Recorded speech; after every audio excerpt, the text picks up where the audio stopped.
मैं कहना चाहता हूं पीपल्स पार्टी जो बो रही है उसको काटना पड़ेगा। पीपल्स पार्टी जो नफरत के बीज बो रही है उसका हिसाब चुकाना पड़ेगा। अली अमीन गंडापुर तो अल्लाह ताला ने हिम्मत दी। इंसान कोई, हम सब कमजोर लोग हैं, उसको अल्लाह ताला ने हिम्मत दी है। वो इस जुल्म ज्यादती को बर्दाश्त कर रहा है। टीआई खान से गिरफ्तार करते हैं, इस्लामाबाद लेकर जाते हैं, इस्लामाबाद से गिरफ्तार करते हैं, भक्कर लेकर जाते हैं, भक्कर में बेल होती है, लाहौर लेकर आते हैं, लाहौर में बेल होती है, शिकारपुर लेकर आते हैं, शिकारपुर में जब हम बेल के लिए और केस खत्म कराने के लिए पेश करते हैं तो मिट्टी वाले भी वहां पहुंच जाते हैं। मैं कहता हूं शर्म नहीं आती इन लोगों को? एक इलेक्टेड लोगों के साथ क्या हो रहा है?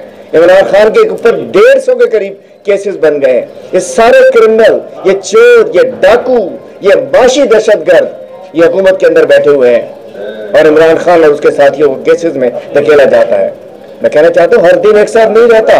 न फिरौन रहा, न नमरूद रहा, न शद्दाद रहा, न वो खोपड़ियों के महल बनाने वाले ने, कोई नहीं रहा। तो न जरदारी रहेगा न भुट्टो रहा, तो जरदारी कहां से रहेगा?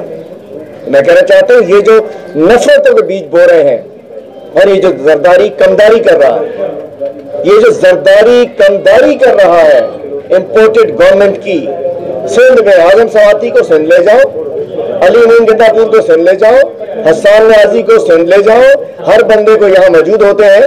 कोई धारेल होता है 25 केसेस में मफरूम, वो कहता है कि मैंने ट्वीट देख लिया, उसके ट्वीट पे तो अमल हो जाता है। हमारे वकला की जानिब से दिए जाने वाले इस पेपर पे अमल नहीं होता।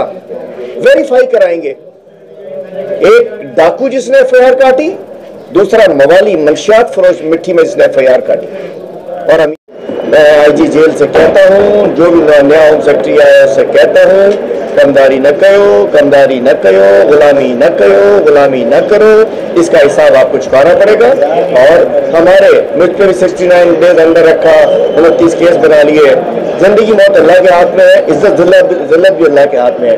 आप जेल भेजते हो जलील करने के लिए, इंसान मकबूल होकर वापस आ जाता है। आप जलील करने के लिए गिरफ्तार करते हो, अल्लाह ताला इज्जत देता है।